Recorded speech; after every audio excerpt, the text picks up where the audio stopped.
Facebook, TikTok, Instagram সহ বিভিন্ন সামাজিক যোগাযোগ মাধ্যমে 16 বছরের নিচে শিশু কিশোরদের প্রবেশ সীমিত করার দাবি জানিয়ে সংশ্লিষ্ট কর্তৃপক্ষকে আইনি নোটিশ পাঠানো হয়েছে। একই সঙ্গে অনলাইন অপব্যবহার রোধে কঠোর নজরদারির আহ্বান জানানো হয়। বৃহস্পতিবার 7 মে লিগ্যাল ভয়েস ফাউন্ডেশনের পক্ষে ব্যারিস্টার সানাউল্লাহ নুরি, ডাক ও টেলিযোগাযোগ সচিব, তথ্য ও যোগাযোগ প্রযুক্তি সচিব এবং বিটিআরসি চেয়ারম্যান বরাবর এই আইনি নোটিশ পাঠান। নোটিশে উল্লেখ করা হয়, ফেসবুক, টিকটক, স্ন্যাপচ্যাট ও ইউটিউবের মতো সামাজিক যোগাযোগ মাধ্যমে শিশু কিশোরদের অংশগ্রহণ আশঙ্কাজনকভাবে বেড়ে গেছে। এতে অনেকেই ভয়াবহ ডিজিটাল আসক্তির শিকার হচ্ছে।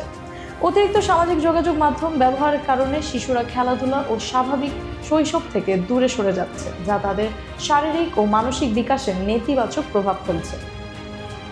নোটিশে আরও বলা হয়, সামাজিক যোগাযোগ মাধ্যমে ছড়িয়ে পড়া বিভিন্ন ভুয়া তথ্য, অপপ্রচার এবং আপত্তিকর কন্টেন্ট কিশোরদের মনোজগতে নেতিবাচক প্রভাব ফেলছে। এতে করে অনেক শিক্ষার্থী পড়াশোনায় মনোযোগ হারাচ্ছে এবং অনেকে অনলাইন আসক্তির কারণে স্বাভাবিক জীবনযাপন থেকে দূরে সরে যাচ্ছে। এছাড়া অভিভাবকদের অনেকেই ডিজিটাল নিরাপত্তা সম্পর্কে সচেতন না হওয়ায় সন্তানদের অনলাইন কার্যক্রম পর্যবেক্ষণ করতে পারছে না। ফলে শিশু কিশোরদের নিরাপদ ইন্টারনেট ব্যবহারের বিষয়টি আরও কঠিন হয়ে উঠছে বলে নোটিশে উল্লেখ করা হয়।